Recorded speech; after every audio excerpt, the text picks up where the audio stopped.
تساءلون به والأرحام إن الله كان عليكم رقيبا يا أيها الذين آمنوا اتقوا الله وقولوا قولا سديدا يصلح لكم أعمالكم ويغفر لكم ذنوبكم ومن يطع الله ورسوله فقد فاز فوزا عظيما أما بعد فإن خير الحديث كتاب الله وخير الهدي هدي محمد صلى الله عليه وسلم وشر الأمور محدثاتها فإن كل محدثة بدعة وكل بدعة ضلالة وكل ضلالة في النار فيا إخواننا الكرام أوصيكم وإياي بتقوى الله عز وجل فإن الله سبحانه وتعالى يقول إن أكرمكم عند الله أتقاكم সম্মানিত মুসল্লিয়ানে কেরাম, আল্লাহ রব্বুল আলমিনের দরবারে কোটি কোটি শুকরিয়া যে মহান রব্বুল আলমিন আমাদেরকে 1442 হিজরি সনের 6 জুলকাদা তারিখে সলাতুল জুমুয়া আদায় এবং খুতবাতুল জুমুয়া শোনার উদ্দেশ্যে আল্লাহ রব্বুল আলমিনের পবিত্র ঘর মসজিদে উপস্থিত হয়ে খুতবা পেশ করার এবং শোনার তৌফিক দিয়েছেন। সে মহান রব্বুল আলমিনের শুকর আদায় করি, সকলে বলি আলহামদুলিল্লাহ। সম্মানিত মুসল্লিয়ানে কেরাম, আজকের খুতবায় আমরা যে বিষয়টি আলোচনা করার চেষ্টা করব, বিষয়টি হলো মিন সিফাতিল মুনাফিকিন, অর্থাৎ মুনাফিকদের কিছু বৈশিষ্ট্য বা গুণাবলী প্রসঙ্গে। সম্মানিত ভাই ও বোনেরা, মুনাফিক এই শব্দটির সঙ্গে মোটামুটি আমরা সকলেই পরিচিত এবং আমাদের সমাজে যিনি ইসলাম সম্পর্কে তেমন জ্ঞান রাখেন না, ইসলাম সম্পর্কে যার কোনো জ্ঞান নাই, তিনিও জানেন যে ইসলামে মুনাফিক নামে একটি শব্দ আছে। এই জন্য মাঝে মধ্যে একজন আরেকজনকে বলে, এই বেটা তুই মুনাফিক, একজন আরেকজনকে মুনাফিক সংজ্ঞা দিয়ে দেন, খেতাব দিয়ে দেন। বিভিন্ন কথায় কথায় মুনাফিকের প্রসঙ্গ আমাদের সমাজে বহুল প্রচলিত। তাহলে বোঝা যায় যে ইসলামে নেফাক বা মুনাফিক যে একটি গোষ্ঠী রয়েছে, এই সম্পর্কে মোটামুটি সকল মুসলিমের জ্ঞান আছে। তো এই জন্য আমাদেরকে আরেকটু বিস্তারিত জানা দরকার মুনাফিক সম্পর্কে, নেফাক সম্পর্কে। আমরা বেশিরভাগ সময় আলোচনা করি শিরক এবং কুফরের উপরে। শিরকের উপরে আমরা বেশি আলোচনা করি, বেশি কথা বলি, মুশরিকদের ব্যাপারে কথা বলি যে এই কাজগুলো করলে শিরকের ভয়াবহতা, এরপরে কুফর কি, কুফরের ভয়াবহতা, এই বিষয়গুলো বেশি আমাদের আলোচনা হয়। তবে এর সাথে সম্পৃক্ত একটি গুরুত্বপূর্ণ বিষয় হলো নেফাক। এই নেফাক সম্পর্কে আমাদের জ্ঞান অর্জন করা খুব জরুরি, কারণ শিরক এবং কুফর যত সহজে বোঝা যায়, শিরক এবং কুফরকে যত সহজে চিহ্নিত করা যায়, নেফাককে তত সহজে চিহ্নিত করা যায় না। এই জন্য নেফাক আলাদা কাফেরদের মধ্যে, মুশরিকদের মধ্য থেকে হয় না, নেফাকটা মুসলিমদের মধ্যে হয়। মানে বাহ্যিকভাবে এরা মুসলিম, কিন্তু বাস্তবে তারা মুনাফিক। এই জন্য মুনাফিকদের বৈশিষ্ট্যগুলো আমরা জানলে আমরা বুঝতে পারবো যে আসলে আমার ভিতরেও মুনাফিকি আছে কিনা। নেফাকের কিছু বৈশিষ্ট্য আমাদের প্রত্যেকের ভিতরেই কিন্তু কম বেশি আছে। এই জন্য আমাদের বিষয়গুলো কোরআন সুন্নাহর আলোকে জানা একান্ত জরুরি। আজকের খুতবায় আমরা নেফাকের কয়েকটি দিক আলোচনা করব। প্রথম দিক হলো নেফাক কি, মুনাফিক কাকে বলে, মুনাফিক কি জিনিস, মুনাফিক কত প্রকারের হইতে পারে, কয় ধরনের নেফাক হইতে পারে, আর নেফাকের বা মুনাফিকদের কিছু বৈশিষ্ট্য যেগুলো কোরআন এবং সহি হাদিসে বর্ণনা করা হয়েছে। আজকের খুতবায় এই দিকগুলো আমরা তুলে ধরার চেষ্টা করব ইনশাআল্লাহ। মুনাফিক সম্পর্কে জানা জরুরি, এজন্য যুগে যুগে নবী সাল্লাল্লাহু আলাইহি ওয়াসাল্লাম থেকে শুরু করে আজ পর্যন্ত সমগ্র পৃথিবীতে এই মুনাফিকদের ষড়যন্ত্র, মুনাফিকরা ইসলামের আল্লাহর দ্বীনের যে ক্ষতি করেছে এটি পৃথিবীতে খুবই ভয়াবহ এবং মারাত্মক। নবী সাল্লাল্লাহু আলাইহি ওয়াসাল্লামকে মুনাফিকরাই সবচেয়ে বেশি কষ্ট দিয়েছে। অর্থাৎ সবসময় নবী সাল্লাল্লাহু আলাইহি ওয়াসাল্লামকে একটি অস্থিরতার মধ্যে, মানে সুন্দর পরিবেশে যাতে নবী সাল্লাল্লাহু আলাইহি ওয়াসাল্লাম থাকতে না পারেন, দাওয়াত দিতে না পারেন, এই জন্য যত রকমের ষড়যন্ত্র করা দরকার, যত রকমের কুচক্র করা দরকার, এই সব কাজ মুনাফিকেরা করে গিয়েছে। আমরা ইসলামের ইতিহাস দেখলে আমরা বুঝতে পারি যে অনেকগুলো যুদ্ধে মুনাফিকেরা আগেই সিদ্ধান্ত নিয়ে যেত যে এই যুদ্ধে গিয়ে মুসলিমদের ভিতরে একটি ঝগড়া, বিবাদ, মারামারি লাগাই দিতে হবে।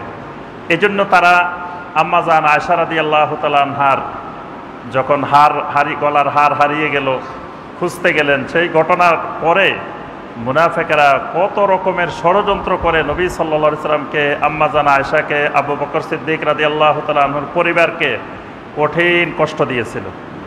এরপরে এই বনু মুস্তালিকের যুদ্ধে অনেকবার তারা মুসলিমদের ভিতরে যুদ্ধ বিগ্রহ লাগাই দেওয়ার জন্য, মারামারি লাগিয়ে দেওয়ার জন্য তারা প্রচেষ্টা চালিয়েছে। এমনকি তারা নবী সাল্লাল্লাহু আলাইহি ওয়াসাল্লামকে হত্যা করার জন্য যত কাফের মুশরিকদের পক্ষ থেকে ষড়যন্ত্র হয়েছিল, সেই ষড়যন্ত্রগুলোর ভিতরে তারা ইন্ধন জুগিয়েছিল। মদিনার ইহুদিদের সাথে তারা গোপনে যোগসাজশ রক্ষা করে নবী সাল্লাল্লাহু আলাইহি সাল্লাম এবং সাহাবায়ে কেরামকে মদিনা থেকে উৎখাত করার জন্য তারা চেষ্টা করেছে। সাহাবায়ে কেরামের যুগে তারা বড় বড় সাহাবীদের মধ্যে, খোলাফায়ে রাশেদের মধ্যে তারা বিভিন্ন রকমের বিশৃঙ্খলা সৃষ্টি করার জন্য পায়তারা করেছে। আবু বকর রাদিয়াল্লাহু তাআলা আনহুর যুগে বন্ড নবীদের আবির্ভাব, মুরতাদের আবির্ভাব, যেই বড় বড় সমস্যাগুলো, এগুলোর পিছনে মুনাফিকদের বিশাল হাত ছিল। আলী রাদিয়াল্লাহু তাআলা আনহু এবং মুআবিয়া রাদিয়াল্লাহু তাআলা আনহু, এই দুইজনের মধ্যে যে সমস্ত ঘটনা ঘটেছিল, এই ঘটনাগুলোর পিছনেও মুনাফিকদের বিশাল হাত ছিল, ষড়যন্ত্র ছিল। আম্মাজান আয়েশা রাদিয়াল্লাহু তাআলা আনহার সাথে আলী রাদিয়াল্লাহু তাআলা আনহুর সাথে যে ঘটনাগুলো ঘটেছিল, এগুলার সাথেও মুনাফিকদের হাত ছিল। তারপরে ইয়াজিদ ইবনে মুআবিয়া কর্তৃক যে ঘটনা 61 হিজরিতে ঘটেছিল, যেখানে হুসাইন রাদিয়াল্লাহু তাআলা আনহু সহ আহলে বাইতের অনেক মুসলিম, অনেক ভাই বোন শাহাদাত বরণ করেছিলেন, সেই ঘটনার পিছনেও মুনাফিকদের কিন্তু হাত ছিল। এইভাবে আমরা যদি ইতিহাস দেখি, যুগে যুগে, এমনকি আজ পর্যন্ত ইসলামের সমগ্র পৃথিবীতে যত ক্ষতিকর দিক, যত ক্ষতি করার জন্য প্রচেষ্টা, কাফের মুশরিকের চাইতে মুনাফিকেরা অগ্রগামী। এজন্য আমরা কয়েকটা দিক লক্ষ্য করলে সহজে বুঝতে পারবেন। কোরআনে কারিমে আল্লাহ রাব্বুল আলামিন 300-এর উপরে আয়াত নাজিল করেছেন শুধু মুনাফিকদের ব্যাপারে। সরাসরি মুনাফিকদের প্রসঙ্গে আল্লাহ রাব্বুল আলামিন 3 শতাধিক কোরআনে কারিমের আয়াত নাজিল করেছেন। কোরআনে কারিমে একটি সূরাই আল্লাহ পাক শুধু সূরা আল মুনাফিকুন নামে শুধু মুনাফিকদের আলোচনা করেছেন একটি সূরার মধ্যে, পূর্ণাঙ্গ সূরার মধ্যেই। এরপরে আল্লাহ রাব্বুল আলামিন 17টি সূরার মধ্যে মুনাফিকদের আলোচনা বর্ণনা করেছেন কোরআনে কারিমের মধ্যে। কোরআনে কারিমের শুরুতে, সূরা আল বাকারার শুরুতে যদি আমরা লক্ষ্য করে দেখব, আল্লাহ রাব্বুল আলামিন সমস্ত মানুষকে 3 ভাগে ভাগ করেছেন। আল্লাহ পাক কোরআনে কারিমের শুরুতেই দুনিয়ার সমস্ত মানুষকে কিয়ামত পর্যন্ত 3 ভাগে ভাগ করেছেন। প্রথম ভাগ মুমিন বা মুত্তাকিন। মুত্তাকিনদের ব্যাপারে, মুমিনদের ব্যাপারে আল্লাহ রাব্বুল আলামিন প্রথমে 5টি আয়াতে আল্লাহ পাক আলোচনা করেছেন। অর্থাৎ প্রথম আয়াতটি তো আলিফ লাম মিম, এরপর থেকে শুরু করে আল্লাহ রাব্বুল আলামিন বাকি 4টি আয়াতের মধ্যে ঈমানদারদের ব্যাপারে, মুমিনদের ব্যাপারে আল্লাহ রাব্বুল আলামিন আলোচনা করেছেন যে ঈমানদারদের এই বৈশিষ্ট্য। আর ঈমানদারদেরকে আল্লাহ বলেছেন উলাইকা আলা হুদাম মির রাব্বিহিম ওয়া উলাইকা হুমুল মুফলিহুন, এরা হেদায়েতের উপরে আছে, এরা সফলকাম। এই 4টি আয়াত আলোচনা করে ঈমানদারের আলোচনা শেষ। এরপরে আল্লাহ রাব্বুল আলামিন কাফেরদের আলোচনা করেছেন। ইন্নাল্লাযীনা কাফারু সাওয়াউন আলাইহিম আনযারতাহুম আম লাম তুনযিরহুম লা ইউমিনুন। শুধু 2টি আয়াতে আল্লাহ রাব্বুল আলামিন কাফেরদের প্রসঙ্গে আলোচনা করেছেন। এরপরে আল্লাহ রাব্বুল আলামিন 13টি আয়াতে শুধু মুনাফিকদের আলোচনা করেছেন। তাহলে দেখেন, ঈমানদারদের প্রসঙ্গ আলোচনা করেছেন 4টি আয়াতে, কাফেরদের প্রসঙ্গ আলোচনা করেছেন আল্লাহ সুবহানাহু ওয়া তাআলা 2টি আয়াতে। এই 6টি আয়াতে ঈমানদার এবং কাফের সম্পর্কে আল্লাহ পাক আলোচনা করেছেন। এই দুইয়ের মাঝখানে আরেকটি মারাত্মক ভয়াবহ গোষ্ঠী আছে যারা মুনাফিক। এদের প্রসঙ্গে আল্লাহ রাব্বুল আলামিন একসাথে 13টি আয়াতে এই মুনাফিকদের প্রসঙ্গে শুধু আল্লাহ পাক আলোচনা করেছেন। এরপরে এই 20টি আয়াত, প্রথম 5টি, তারপরে কাফেরদের প্রসঙ্গে 2টি, তারপরে মুনাফিকদের ব্যাপারে 13টি আয়াত। এই 20টি আয়াতের পরে আল্লাহ পাক সমস্ত মানুষকে সম্বোধন করেছেন 21 নম্বর আয়াতে, ইয়া আইয়ুহান নাস, হে দুনিয়ার সকল মানুষ। এই সকল মানুষের মধ্যে আল্লাহ রাব্বুল আলামিন ইতিপূর্বে যে 3 শ্রেণীর আলোচনা করেছেন, এই 3 শ্রেণী সবাই মানুষ। এক শ্রেণী মুমিন, এক শ্রেণী কাফের, আরেক শ্রেণী মুনাফিক। 3 শ্রেণীকে আল্লাহ পাক একসাথে সম্বোধন করে বলছেন, উবুদু রাব্বাকুম, তোমরা তোমাদের রবের একমাত্র ইবাদত করো। অর্থাৎ সবাই সব ছেড়ে দিয়ে, উপরি ছেড়ে দিয়ে, নেফাকি ছেড়ে দিয়ে তোমরা তাওহীদের দিকে, আল্লাহর একত্ববাদের দিকে, তাওহীদুল ইবাদার দিকে ফিরে আসো। এখানে আমি যে বিষয়টি বলতে চাচ্ছিলাম সেটি হলো যে আল্লাহ পাক মুনাফিকদের প্রসঙ্গটা দেখেন কত দীর্ঘ করে আলোচনা করেছেন ঈমানদারদেরকে সতর্ক করে দেওয়ার জন্য। কারণ এই মুনাফিকেরাই মুসলিমদের জন্য বেশি ক্ষতিকর। কারণ কাফেরদের শত্রুতা, কাফেরদের ষড়যন্ত্র থাকে প্রকাশ্যে, আর মুনাফিকদের শত্রুতা, মুনাফিকদের ষড়যন্ত্র থাকে গোপনে গোপনে। এটি সহজে ধরা যায় না, বোঝা যায় না, এবং এর দ্বারা ঈমানদার বেশি ক্ষতিগ্রস্ত হওয়ার সম্ভাবনা থাকে। এজন্য আমাদেরকে সবসময় নেফাক কি, নেফাকের বৈশিষ্ট্যগুলো এবং মুনাফিকি কোনো বৈশিষ্ট্য আমার ভিতরে আসতেছে কি না, এই ব্যাপারে সবসময় সজাগ থাকতে হবে। এজন্যই আমাদের নেফাক সম্পর্কে জ্ঞান অর্জন করা জরুরি। প্রথমে আসি আমরা, নেফাক কাকে বলে, মুনাফিক কাকে বলে। মুনাফিকের অনেক সংজ্ঞা আছে। মুনাফিকটি নাফাক থেকে, নাফাক মানে সুড়ঙ্গ। যারা আরব দেশে গেছেন, সৌদি আরবে গেছেন বিশেষ করে, তারা দেখেছেন যে পাহাড়ের ভিতরে ভিতরে অনেকগুলো সৌদি আরবের রাস্তা আছে। পাহাড়ের নিচ দিয়ে সুড়ঙ্গ পথে রাস্তা আছে। পাহাড়ের এই দিক দিয়ে ঢুকে পাহাড়ের আরেক মাথা দিয়ে বাহির হয়। এরকম সুড়ঙ্গ রাস্তা অনেক দেখা যায়। এই সুড়ঙ্গগুলাকে বলা হয় নাফাক। এই নাফাক মানে সুড়ঙ্গ। তো মুনাফিকদেরকে মুনাফিক কেন বলা হয়? এরা সুড়ঙ্গের মতো। এদের এক দিক দিয়ে, এক দরজা দিয়ে ঈমান ঢুকে, আরেক দরজা দিয়ে আরেক দিক দিয়ে বের হয়ে যায়। এদের এক কান দিয়ে কোরআন ঢুকে, এক কান দিয়ে হাদিস ঢুকে, আরেক কান দিয়ে বের হয়ে যায়। এদের ভিতরে এটা অবস্থান করে না, এদের কালবের ভিতরে এটা সাবেত হয় না। কালবের ভিতরে সাবেত না হয়ে এটি এক কান দিয়ে ঢুকে আরেক কান দিয়ে বের হয়, এক দরজা দিয়ে ঢুকে আরেক দরজা দিয়ে বের হয়। এই জন্যই আল্লাহ রাব্বুল আলামিন এদের নাম রেখেছেন মুনাফিক, এবং এদের যে কর্মকাণ্ডটা এটাকে বলা হয় নেফাক। শেখ সালেহ আল ফাওজান হাফেজাহুল্লাহ তিনি মুনাফিকের সংজ্ঞা দিয়েছেন যে মুনাফিকটা হলো এজহারুল ইসলাম ওয়া ইবতানুল কুফরে ওয়া শার, অর্থাৎ প্রকাশ্যে ইসলাম, ইসলামকে এজহার করে, ইসলামকে প্রকাশ করে, বাহ্যিকভাবে সে মানুষের কাছে পরিচয় দেয় যে আমি মুসলিম, কিন্তু ভিতরে ভিতরে সে গোপনে কুফর এবং অনিষ্টতা লালন করে।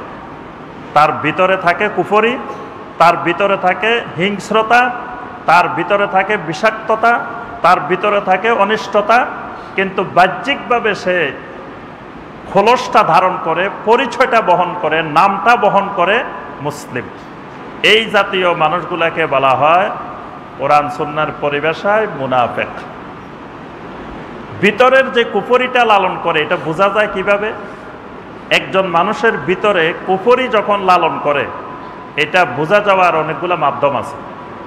যেমন কারো ভিতরে যদি করোনা ভাইরাস ঢুকে, সাথে সাথে তার ভিতরে কতগুলো লক্ষণ প্রকাশ পায়, আলামত প্রকাশ পায়। এই আলামতগুলো দেখলে ধারণা করা যায়, বোঝা যায় যে এই লোকের ভিতরে করোনা ভাইরাস ঢুকছে। এটা পরীক্ষা করার আগেও আলামত দেখে কিছুটা বোঝা যায়, পরীক্ষা করে তারপরে নিশ্চিত হওয়া যায়, কিন্তু পরীক্ষার আগে বোঝাও যায়। তাহলে কারো অন্তরে কুফরি ঢুকছে এটা বোঝা যাওয়ারও কিছু লক্ষণ আছে। এই লক্ষণগুলো কয়েকটা মাধ্যমে প্রকাশ পায়। একটি মাধ্যম হলো তাকযীব, মানে মিথ্যা প্রতিপন্ন করার মাধ্যমে কুফরি প্রকাশ পায়। মানে কেউ সরাসরি বলার দরকার নাই যে আমি কাফের হয়ে গেছি, আমি ইসলাম মানি না, এই কথা বলার দরকার নাই কাফের হওয়ার জন্য। কাফের হওয়ার জন্য কোরআন সুন্নাহর কোনো কিছুকে মিথ্যা প্রতিপন্ন করলেই কুফরি হয়, মানে বোঝা যাবে যে তার ভিতরে কুফরি লুকায়িত আছে। যেমন তাকে কোরআনের একটা আয়াত বলা হলো, নবী সাল্লাল্লাহু আলাইহি সাল্লামের একটা সহিহ হাদিস বলা হলো, সে বলে যে না আমি এগুলা বিশ্বাস করি না, এগুলা ঠিক না। এটা তার ভিতরে যে কুফরি লালন করে এই কুফরিটা প্রকাশ পেল। এই জন্য আল্লাহ পাক কোরআনে কারিমে বলছেন ওয়ামান আযলামু মিম্মান ইফতারা আলাল্লাহিল কাযিবা ওয়া হুয়া ইউদআ ইলাল ইসলাম ওয়াল্লাহু লা ইয়াহদিল কওমাজ যালিমিন। ওই ব্যক্তির চাইতে বড় জালেম আর কে হইতে পারে যে মিম্মান ইফতারা আলাল্লাহিল কাযিবা, যে আল্লাহর ব্যাপারে মিথ্যা অপবাদ রচনা করে, মিথ্যা তৈরি করে, ওয়া হুয়া ইউদআ ইলাল ইসলাম, অথচ আল্লাহ রাসূল সাল্লাল্লাহু আলাইহি ওয়াসাল্লাম তাদেরকে ইসলামের দিকে ডাকতেছেন, আল্লাহর দিকে ডাকতেছেন। আল্লাহ পাক এসব জালেমদেরকে পছন্দ করেন না, হেদায়েত দেন না। তাহলে আল্লাহ পাক এই মিথ্যা প্রকাশ করার মাধ্যমে কুফরির প্রকাশ পায়, এটা আল্লাহ পাক এখানে বর্ণনা করেছেন। মানে কোরআন সুন্নাহকে মিথ্যা প্রতিপন্ন করাটাই কুফরি প্রকাশ পাওয়ার একটা মাধ্যম। কুফরি প্রকাশ পাওয়ার আরেকটা মাধ্যম হলো এরাদ, অবজ্ঞা করা। মানে আল্লাহর দ্বীনের কোনো বিষয়কে, ইসলামের কোনো বিষয়কে অবজ্ঞাভাবে দেখা, মানে মহব্বতের সাথে, ভালোবাসার সাথে, সম্মানের সাথে না দেখে অবজ্ঞার সাথে দেখা, এটাও কুফরি প্রকাশ পাওয়ার একটি মাধ্যম। আল্লাহ পাক বলছেন ওয়াল্লাযীনা কাফারু আম্মা উনজিরু মুরিদুন, যে কাফেরদের বৈশিষ্ট্য হলো তাদেরকে যখন সতর্ক করা হয় তখন তারা মুরিদুন, সেখান থেকে তারা এড়িয়ে চলে, মুখ ফিরিয়ে এনে তারা অবজ্ঞা প্রদর্শন করে। এটাও কুফরি প্রকাশের একটি মাধ্যম। কুফরি প্রকাশ পাওয়ার আরেকটি গুরুত্বপূর্ণ মাধ্যম হলো অস্বীকার করা। যেমন আল্লাহ পাক যখন ইবলিসকে বলছে সাজদা করার জন্য, আবা ওয়াস্তাকবারা ওয়া কানা মিনাল কাফিরিন, ইবলিস অস্বীকার করছে, অহংকার প্রদর্শন করছে, করার কারণে ওয়া কানা মিনাল কাফিরিন, সে কাফেরদের অন্তর্ভুক্ত হয়ে গেছে। তাহলে এটিও কুফরি প্রকাশ পাওয়ার একটি মাধ্যম। কুফরি প্রকাশ পাওয়ার আরেকটি গুরুত্বপূর্ণ মাধ্যম হলো নেফাক। এই বাহ্যিকভাবে ইসলাম, অন্তরে কুফরি লালন করা, এটিও কুফরি প্রকাশ পাওয়ার একটি মাধ্যম। অর্থাৎ তার ভিতরে কুফরি, বাহ্যিকভাবে মুসলিম, সে কিন্তু বাহ্যিক লেবাস ধরে সে মুসলিমদের অন্তর্ভুক্ত, কিন্তু আসলে সে মুসলিমদের অন্তর্ভুক্ত না, সে হলো কাফেরদের অন্তর্ভুক্ত। আল্লাহ পাক কোরআনে কারিমে মুনাফিকদের ব্যাপারে কিছু কঠিন কথা বলছেন। সূরা তাওবার ৬৭ নম্বর আয়াতে আল্লাহ পাক বলছেন ইন্নাল মুনাফিকিনা হুমুল ফাসিকুন, মুনাফিকরা হলো ফাসিক, অর্থাৎ মুনাফিকরা আল্লাহর দ্বীন থেকে বিচ্যুত, তারা আল্লাহর দ্বীনের ভিতরে নাই। সূরা আন-নিসার ১৪৫ নম্বর আয়াতে কারিমে আল্লাহ পাক বলছেন ইন্নাল মুনাফিকিনা ফিদ দারকিল আসফালি মিনান নার, মুনাফিকরা জাহান্নামের সর্বনিম্ন স্তরে থাকবে। অর্থাৎ কাফেরদের চাইতেও আরো নিম্ন স্তরে অবস্থান হলো মুনাফিকদের। আল্লাহ সুবহানাহু ওয়া তাআলা সূরা আল বাকারার ৯ এবং ১০ এই আয়াতে কারিমাগুলোতেও মুনাফিকের ব্যাপারে আল্লাহ পাক বলছেন ফি কুলুবিহিম মারাদুন ফাযাদাহুমুল্লাহু মারাদা ওয়া লাহুম আযাবুন আলীমুম বিমা কানু ইয়াকযিবুন। মুনাফিকদের অন্তরের ভিতরে রোগ ব্যাধি প্রবেশ করেছে। আল্লাহ পাক সেই ব্যাধিকে আরো বাড়িয়ে দিয়েছেন। তাদের জন্য কঠিন আযাবের ব্যবস্থা আছে। ওয়ালাহুম আযাবুন আলীম, কঠিন বেদনাদায়ক আযাব। কেন? বিমা কানু ইয়াকযিবুন, তারা মিথ্যা প্রতিপন্ন করেছে, তারা আল্লাহর দ্বীনকে বিশ্বাস করতে পারে নাই, মেনে নিতে পারে নাই। এবার আমরা আসি মুনাফিকের প্রকার। মুনাফিক কয় ধরনের? মুনাফিক দুই ধরনের। এক ধরনের হলো আন-নিফাক আল-ইতিকাদি, আরেক ধরনের মুনাফিক হলো আন-নিফাক আল-আমলি। অর্থাৎ এক ধরনের মুনাফিক হলো আকীদাগত মুনাফিক, বিশ্বাসগত মুনাফিক। আরেক ধরনের মুনাফিক হলো আমলগত মুনাফিক, অর্থাৎ আমলের দিক থেকে মুনাফিক কিন্তু বিশ্বাসের দিক থেকে মুনাফিক না।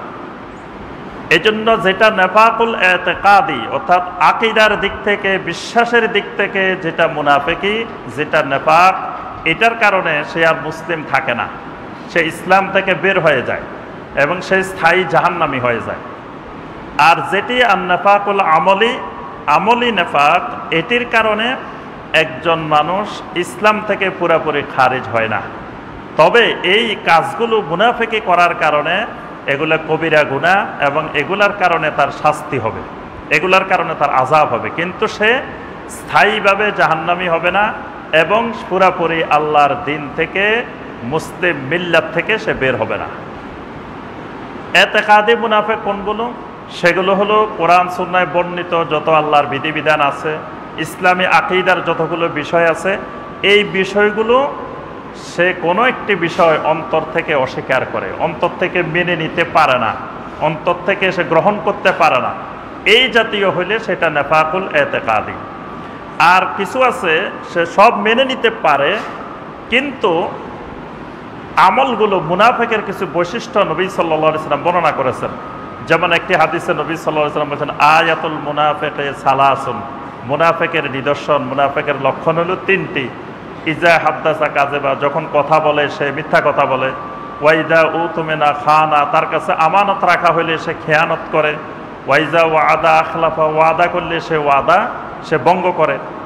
আরেকটি হাদিসে নবী সাল্লাল্লাহু আলাইহি ওয়াসাল্লাম 4টি বৈশিষ্ট্য বলছেন, আরবাউম মান কুন্না ফীহি কানা মুনাফিকান খালিসা, কারো ভিতরে যদি এই 4টি বৈশিষ্ট্য থাকে সে খালেস মুনাফিক।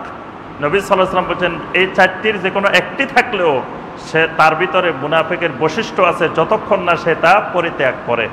সেখানে নবী সাল্লাল্লাহু আলাইহি ওয়াসাল্লাম আরেকটি বৃদ্ধি করেছেন যে ওয়াইদা খাসামা ফাজারা, যখন কারো সাথে তার বিরোধ হয়, একটু মনোমালিন্য হয়, তখন সে অশ্লীল বাক্য ব্যবহার করে, খারাপ শব্দ ব্যবহার করে। এটাও মুনাফিকের একটি বৈশিষ্ট্য। এই যে বৈশিষ্ট্যগুলো, এগুলো হলো আমলগত মুনাফিকের, আমলগত নেফাকের বৈশিষ্ট্য। এগুলোর কারণে সে ইসলাম থেকে বের হয়ে যায় না। তবে আকীদার ক্ষেত্রে, বিশ্বাসের ক্ষেত্রে যদি কোনো কিছু অন্তর থেকে সে গ্রহণ করতে না পারে, তখন সেটি আন-নিফাক আল-ইতিকাদি, এটার কারণে সে ইসলাম থেকে বের হয়ে যায় এবং স্থায়ী জাহান্নামী হয়ে যায়। এবার আসি আমরা কয়েকটি গুরুত্বপূর্ণ মুনাফিকের বৈশিষ্ট্য, মুনাফিকের সিফাত, যেই সিফাতগুলো অন্তরে মুনাফিকি ঢুকলে আস্তে আস্তে তার ভিতরে এই লক্ষণগুলো একটার পর একটা প্রকাশ পেতে থাকে। এর মধ্যে অন্যতম একটি লক্ষণ হলো আল কাসলু ফিল ইবাদাহ, আল্লাহর ইবাদতের ক্ষেত্রে অলসতা চলে আসে তার ভিতরে। আল্লাহর ইবাদতের ক্ষেত্রে অলসতা আসে। এই অলসতা আসা মানে আল্লাহর ইবাদত করার ক্ষেত্রে আগ্রহ নাই, মানে আল্লাহর ইবাদত করার জন্য অন্তরের দিক থেকে গভীর স্পৃহা, প্রবল আগ্রহ, রাগাবান ওয়া রাহবান, অর্থাৎ আগ্রহ সহকারে, আল্লাহর ভয় সহকারে, মজা পেয়ে, তৃপ্তি পেয়ে আল্লাহর ইবাদত করা, এইটা তার ভিতরে থাকে না। কারণ ঈমান হলো একটি মজার জিনিস। নবী সাল্লাল্লাহু আলাইহি ওয়াসাল্লাম বলেন যাকা তুআমাল ঈমান, ওই ব্যক্তি ঈমানের স্বাদ পেয়েছে, ঈমানের মজা পেয়েছে যে মান রাদিয়া বিল্লাহি রাব্বা, যে আল্লাহ রাব্বুল আলামিনকে একমাত্র রব হিসাবে মেনে নিতে পেরেছে, সন্তুষ্ট হয়েছে, তারপরে নবী সাল্লাল্লাহু আলাইহি ওয়াসাল্লামকে রাসূল হিসাবে স্বীকৃতি দিতে পেরেছে, তারপরে ইসলামকে দ্বীন হিসাবে গ্রহণ করতে পেরেছে। এখানে নবী সাল্লাল্লাহু আলাইহি ওয়াসাল্লাম ঈমানকে একটি মজার জিনিস, ঈমানের স্বাদ, ঈমানের মজা পায়। কিন্তু যে মুনাফিক সে ঈমানের মজা পায় না, ঈমানের কোনো স্বাদ পায় না। সে যদি ইবাদত করেও আল্লাহর ইবাদত, কিন্তু তার মনের থেকে করে না, এবং অলসতা ভাব সহকারে সে আল্লাহর যে কোনো ইবাদত করে। এজন্য যার অন্তরে মুনাফিকি আছে, সে যদি সলাতও আদায় করে, তো সলাতের মধ্যেও সে অলসতার সাথে সলাত আদায় করে, অর্থাৎ খুশু খুজুর সাথে আগ্রহ নিয়ে সে ইবাদত করে না। আল্লাহ পাক সূরা আন-নিসার 142 নম্বর আয়াতে বলছেন, ওয়া ইযা ক্বামু ইলাস সলাতি ক্বামু কুসালা। এরা সলাতে যখন দাঁড়ায় তখন অলসতাপূর্ণভাবে অলস ভাব নিয়ে, মানে অন্তর থেকে চাচ্ছে না। কিন্তু আজকে শুক্রবার, এখন মসজিদে না গেলে অনেকে অনেক কিছু মনে করতে পারে, বা 3 শুক্রবার না গেলে তো মুসলমানের নাম থেকে কাটাও যাইতে পারে। এই জন্য শুক্রবারে একটু হাজিরা দেওয়া, তাও কোন সময় হাজিরা দিতে হবে? একেবারে যখন ইমাম সাহেব দাঁড়ায় যাবে, অথবা খুতবার শেষ দিকে সবাইকে ডিঙ্গিয়ে আস্তে আস্তে সামনের দিকে চলে আসতে হবে। আবার কয়দিন পরে মসজিদের কমিটি করবে, শুক্রবারে না গেলে সভাপতি, সেক্রেটারি, ক্যাশিয়ারের পদ নাও পাওয়া যেতে পারে। অর্থাৎ বিভিন্ন কারণে বিভিন্ন লক্ষ্য উদ্দেশ্য সামনে নিয়ে নামাজে হাজির হওয়া মাঝে মাঝে, এটা মুনাফিকের একটি গুরুত্বপূর্ণ বৈশিষ্ট্য, যে আল্লাহর ইবাদত আগ্রহ ভরে না করা। এজন্য যদি আল্লাহর ইবাদত সে মজা পেত, আগ্রহ ভরে করত, তাহলে কিন্তু সে সপ্তাহে 35 ওয়াক্ত সলাতের মধ্যে 35 ওয়াক্তই সে জামাতে হাজির হওয়ার চেষ্টা করত, 35 ওয়াক্তই সে আদায় করত। কিন্তু 34 ওয়াক্তের কোনো খবর নাই, 1 ওয়াক্তের জন্য খুব আগ্রহ নিয়ে মসজিদে এসেছে। তাহলে বুঝতে হবে এর পিছনে কোনো লক্ষ্য উদ্দেশ্য লুকায়িত আছে। আল্লাহর ইবাদতের প্রতি আগ্রহ নিয়ে বা আল্লাহর ইবাদতের প্রতি আগ্রহ সহকারে মজা পেয়ে সে এসেছে, বিষয়টা এরকম নয়। এজন্য সবসময় এই বৈশিষ্ট্যটা খেয়াল রাখতে হবে, যে আমার ভিতরে আমি যে আল্লাহর ইবাদত করতেছি, আল্লাহর ইবাদত কি আমি আগ্রহ ভরে করতেছি, আল্লাহর ইবাদতে আমি মজা পাচ্ছি কিনা, তৃপ্তি সহকারে আমি আল্লাহর ইবাদত করছি কিনা। যদি মজা পাই, বুঝতে হবে আলহামদুলিল্লাহ আমার ভিতরে এখনো মুনাফিকি নেফাক ঢুকে নাই, আমি এখনো আলহামদুলিল্লাহ ঈমান আমার ভিতরে আছে।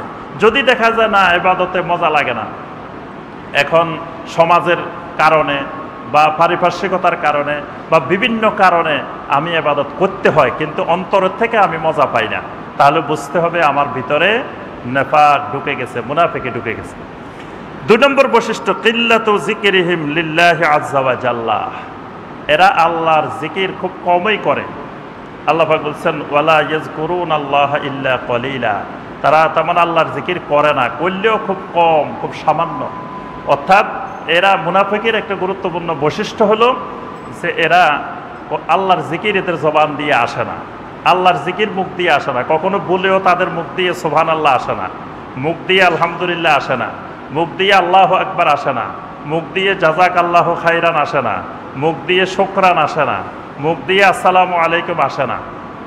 আসে অন্যান্য শব্দ, থ্যাংক ইউ, তারপরে আসে আপনার গুড মর্নিং, আসে আরও বিভিন্ন শব্দ আসে মুখ দিয়ে, কিন্তু ইসলামী পরিভাষাগুলো, আল্লাহর জিকিরগুলো, এগুলো তার জবান দিয়ে আসতে চায় না। তো এরকম যখনই দেখা যাবে যে আল্লাহর জিকিরগুলো তার জবান দিয়ে আসতে চায় না, আল্লাহর জিকির করতে চায় না, আল্লাহর জিকিরে মজা পায় না, কোরআনে কারিম তেলাওয়াত করতে ভালো লাগে না, কোরআনে কারিম মাসে একবারও ধরে না, কোরআনে কারিম তেলাওয়াতের প্রয়োজনীয়তা মনে করে না। কেউ মারা গেলে তখন মৃত ব্যক্তির জন্য কোরআন বাহির করে, জীবিত ব্যক্তির জন্য কোরআন সুন্দর করে কভারে ভালো করে কভার লাগিয়ে উপরে তুলে রেখে দেওয়া হয়। তাহলে বুঝতে হবে এই আল্লাহর জিকির না করা, আল্লাহর জিকির থেকে গাফেল থাকা, আল্লাহর জিকির সামান্য করা, এটিও নেফাকের, মুনাফিকের একটি গুরুত্বপূর্ণ আলামত, মুনাফিকের একটি সিফাত।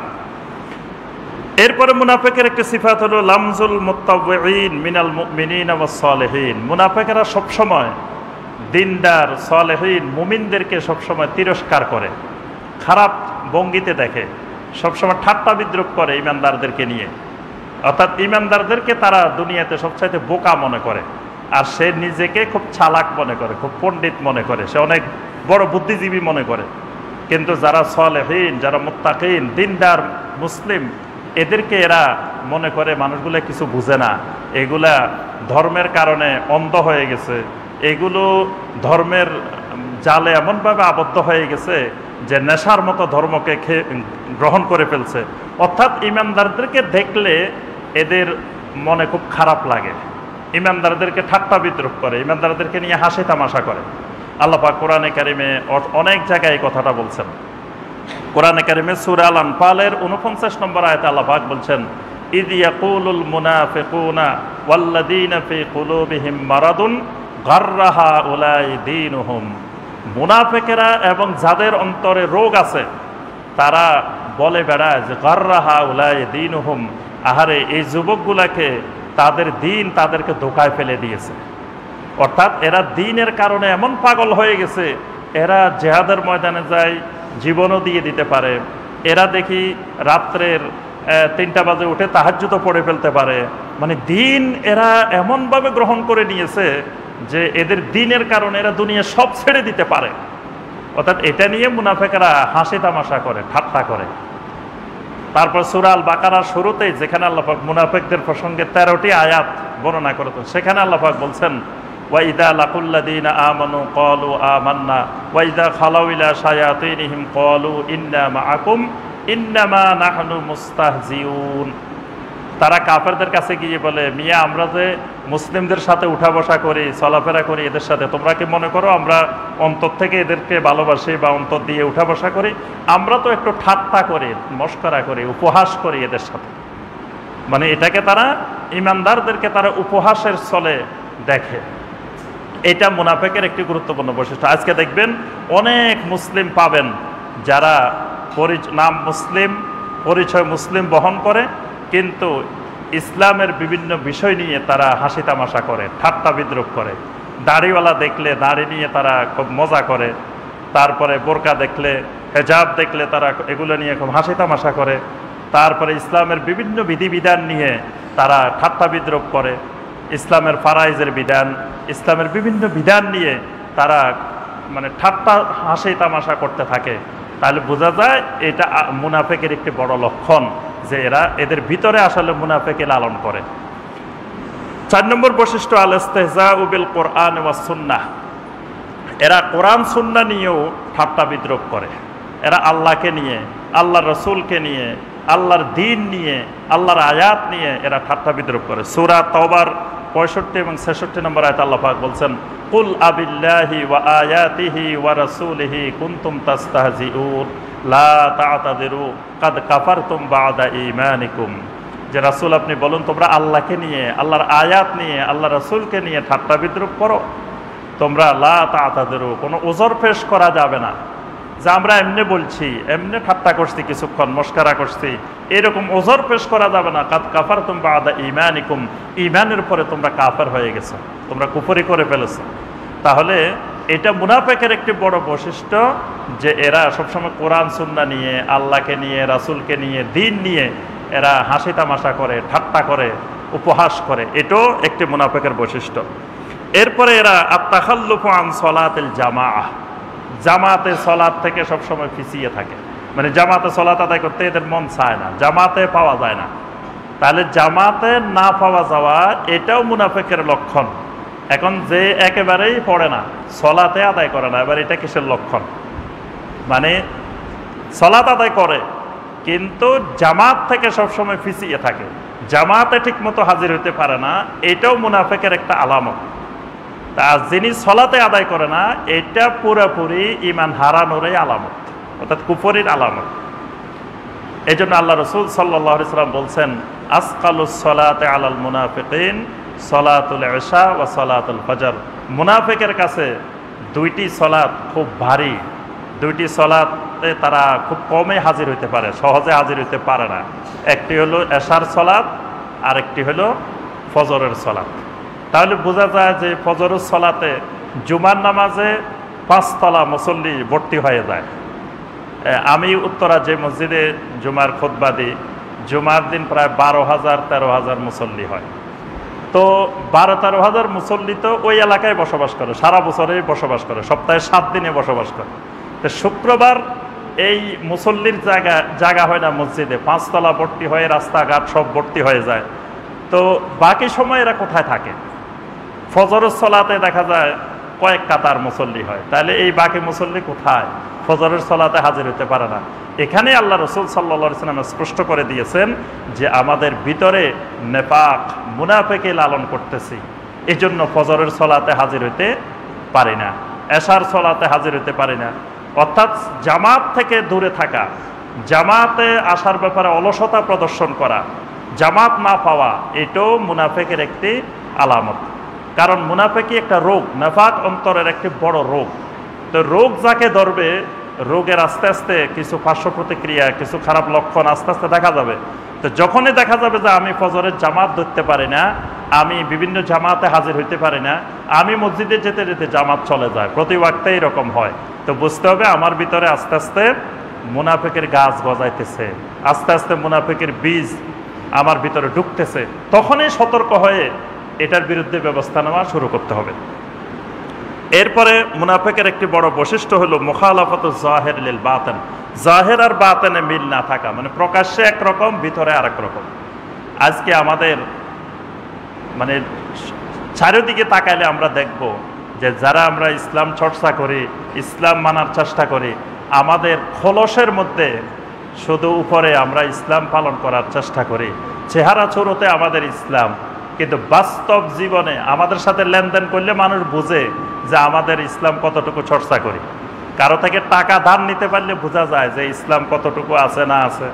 তারপরে কারো জায়গা জমিন সম্পত্তির ব্যাপারে, তারপরে আরও বিভিন্ন পারিবারিক সামাজিক ব্যাপারে যখন তার সাথে মিশা হয়, তার সাথে সম্পর্ক করা হয়, যোগাযোগ করা হয়, তার সাথে ঘনিষ্ঠভাবে মিশে দেখা যায় যে আমরা শুধু ইসলামকে ব্যবহার করি আমাদের চেহারা সুরতে, লেবাসের মধ্যে, কিন্তু বাস্তব জীবনে, আমাদের আভ্যন্তরীণ জীবনে ইসলামের কোনো মিল, ইসলামের কোনো অনুশীলন, ইসলামের কোনো চর্চা নাই। এর কারণ এটা মুনাফিকের বৈশিষ্ট্য।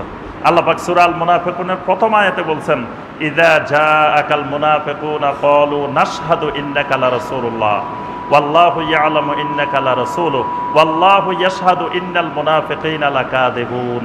মুনাফিকদের বৈশিষ্ট্য হলো এরা বাহ্যিকভাবে একরকম থাকে, আভ্যন্তরীণভাবে এরা অন্যরকম থাকে। এটা মুনাফিকের বড় বৈশিষ্ট্য। এরপরে মুনাফিকের একটি বৈশিষ্ট্য হলো আল আমরু বিল মুনকার ওয়ান নাহি আনিল মারুফ, যে ইমানদারের বৈশিষ্ট্য হলো ইমানদার সবসময় মারুফ কাজে, ভালো কাজের, সৎ কাজের আদেশ দেয়, অসৎ কাজে নিষেধ করে।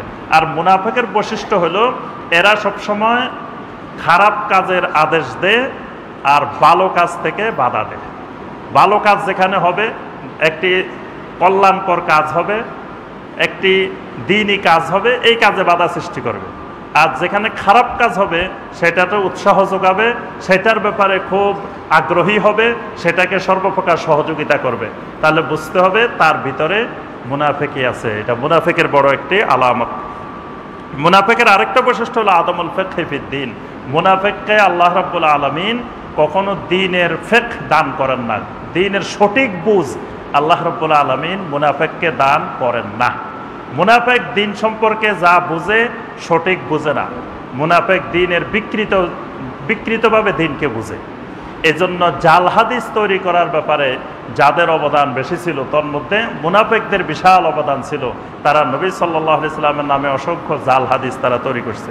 এবং আজকের যুগে বা যুগে যুগে যাদের ভিতরে নেফাক লালন করে, যাদের ভিতরে মুনাফিকি আছে, তারা কখনো সঠিকভাবে দ্বীন বুঝে না, দ্বীনকে তারা বিকৃতভাবে বুঝে। যে তারা মনে করে এটাই মনে হয় দ্বীন, এটাই মনে হয় দ্বীন, তাদের ইচ্ছা অনুযায়ী দ্বীনকে বুঝে, কিন্তু কোরআন এবং সুন্নাহ দিয়ে তারা দ্বীনকে বুঝে না। অর্থাৎ দ্বীন বুঝার ক্ষেত্রে আল্লাহ পাক তাদেরকে নিয়ামত দেন না, কারণ আল্লাহ পাক তাকে কল্যাণকর জিনিসটা দেন না। কল্যাণকর জিনিস আল্লাহ যাকে দিতে চান তাকে আল্লাহ পাক দ্বীনের সঠিক জ্ঞানটা দেন। মান ইউরিদিল্লাহু বিহি খাইরান ইউফাক্কিহু ফিদ্দীন। আল্লাহ পাক কারো কল্যাণ কামনা করলে, কল্যাণ চাইলে আল্লাহ পাক তাকে দ্বীনের ফিকহ দান করেন। কিন্তু মুনাফিকদের ব্যাপারে আল্লাহ পাক বলছেন যে যালিকা বিআন্নাহুম আমানু সুম্মা কাফারু ফাতুবিআ আলা কুলুবিহিম ফাহুম লা ইয়াফকাহুন, যে এরা ঈমান আনছে আবার কুফরি করছে, এই কারণে আল্লাহ পাক তাদের উপরে এমনভাবে তাদের অন্তরে মোহর মেরে দিয়েছেন, সিল মেরে দিয়েছেন যে ফাহুম লা ইয়াফকাহুন, আর তারা দ্বীনকে সঠিকভাবে বুঝে না, দ্বীনকে সঠিকভাবে জানে না। দ্বীনকে যতটুকু বুঝে বিকৃতভাবে দ্বীন বুঝে, এটাও মুনাফিকের একটি আলামত। এজন্য দ্বীনকে সঠিকভাবে বুঝতে পারা এটাও ঈমানের আলামত। যে আল্লাহ পাক আমাকে ভালোবাসেন, আল্লাহ পাক পছন্দ করেন, আল্লাহর নিয়ামত ঈমান আমাকে দিয়েছেন বলে আমি দিনকে সঠিকভাবে বুঝতে পেরেছি। সম্মানিত ভাই ও বোনেরা, আর কিছু আলামত আমরা আমলি আলামত একটু আগে বলছি, যে নবী সাল্লাল্লাহু আলাইহি ওয়াসাল্লাম যেগুলো বলছেন, কথা বললে মিথ্যা কথা বলা, এটা তো এখন একবারে অহরহ, বরং সত্য কথা বলার লোক খুঁজে পাওয়া এটাই আজকে দুর্লভ। এটা রাস্তা দিয়ে হারিকেন দিয়ে খুঁজে বা টর্চ লাইট দিয়ে খুঁজে এরকম মানুষ খুঁজে পাওয়া খুব মুশকিল, যিনি সবসময় সত্য কথা বলেন, মিথ্যা বলেন না। বর্তমানে মিথ্যা বলাটা বড় বুদ্ধিমানের লক্ষণ। যিনি যত বেশি মিথ্যা কথা সুন্দর করে সাজিয়ে গুছিয়ে বলতে পারেন, তিনি তত বেশি বুদ্ধিমান, তত বড় বুদ্ধিজীবী। এবং মিথ্যা ঘটনা, মিথ্যা হাদিস, মিথ্যা বিষয় সুন্দর করে সুর দিয়ে যিনি বয়ান করতে পারেন, উনিও বড় বক্তা। অর্থাৎ মিথ্যার জয় জয়কার। সত্য যিনি বলেন, সত্য বলার চেষ্টা করেন, তাকে মানুষ মানে মনে করে বুদ্ধিশুদ্ধি নাই, এ তো বোকা, এরে দিয়ে দুনিয়ার কোনো কাজ হবে না, মানে এ সত্য কথা বলে দেয়, মানে এত চালুডা, এত চালাক না, এ বোকা শোকা। সত্য বলাটা হলো বোকার লক্ষণ সমাজে, আর মিথ্যা বলাটা বুদ্ধিমানের লক্ষণ। অথচ নবী সাল্লাল্লাহু আলাইহি ওয়াসাল্লাম বলছেন, ইজা হাদ্দাসা কাযাবা, মুনাফিকের আলামত যে যখন কথা বলবে মিথ্যা কথা বলবে। তারপরে ওয়াদা করলে খেলাপ করা, তারপরে যখন তার কাছে কোনো আমানত রাখা হয়, যে কোনো আমানত, সে আমানত সে খেয়ানত করে। এরপরে সে মুসলিমকে গালিগালাজ করে, ঝগড়াঝাটি করার সময় অশালীন ভাষা ব্যবহার করে, কোনো একটা বিরোধ হলে মুসলিমের ক্ষতি করার জন্য চেষ্টা করে। এই জাতীয় অসংখ্য আমলি বৈশিষ্ট্য নবী সাল্লাল্লাহু আলাইহি ওয়াসাল্লাম বর্ণনা করেছেন। সম্মানিত ভাই ও বোনেরা, এই মুনাফিকের যে আলামতগুলো কোরআন এবং সুন্নায় বর্ণিত হয়েছে, আজকে আমরা যদি গভীরভাবে লক্ষ্য করে দেখি, কম বেশি একটা, দুইটা, তিনটা, চারটা, পাঁচটা আমাদের সবার ভিতরে কিন্তু প্রবেশ করে গেছে, এবং আমাদের ঘরে ঘরে এই মুনাফিকের বৈশিষ্ট্যগুলো ঢুকে গেছে। এজন্য সম্মানিত ভাইরা, মুনাফিকের রোগ থেকে ঈমানকে বিশুদ্ধ করতে হলে, ঈমানকে কুফরি থেকে, নেফাক থেকে, শিরক থেকে পরিচ্ছন্ন করে সহি আকীদার অনুসারী হতে হলে, বিশুদ্ধ ঈমানের অধিকারী হতে হলে মুনাফিকের বৈশিষ্ট্যগুলো অবশ্যই পরিত্যাগ করা লাগবে। মুনাফিকি থেকেও, নেফাক থেকেও ঈমানকে বিশুদ্ধ করতে হবে। আল্লাহ রাব্বুল আলামিন আমাদের সবাইকে শিরিক, কুফর, নেফাক থেকে আমাদের ঈমানকে বিশুদ্ধ করার তৌফিক দান করুন। আল্লাহ পাক আমরা দুনিয়া যতদিন বেঁচে থাকি ইসলামের উপরে বেঁচে থাকার তৌফিক দান করুন, এবং দুনিয়া থেকে যখন আল্লাহ পাক আমাদেরকে তলব করবেন, ঈমানের সাথে মৃত্যুবরণ করার তৌফিক দান করুন। আমিন ইয়া রাব্বাল আলামিন। আকুলু কাওলি হাদা ওয়া আস্তাগফিরুল্লাহ লি ওয়া লাকুম ফাস্তাগফিরু ইন্নাহু হুয়াল গফুরুর রহিম।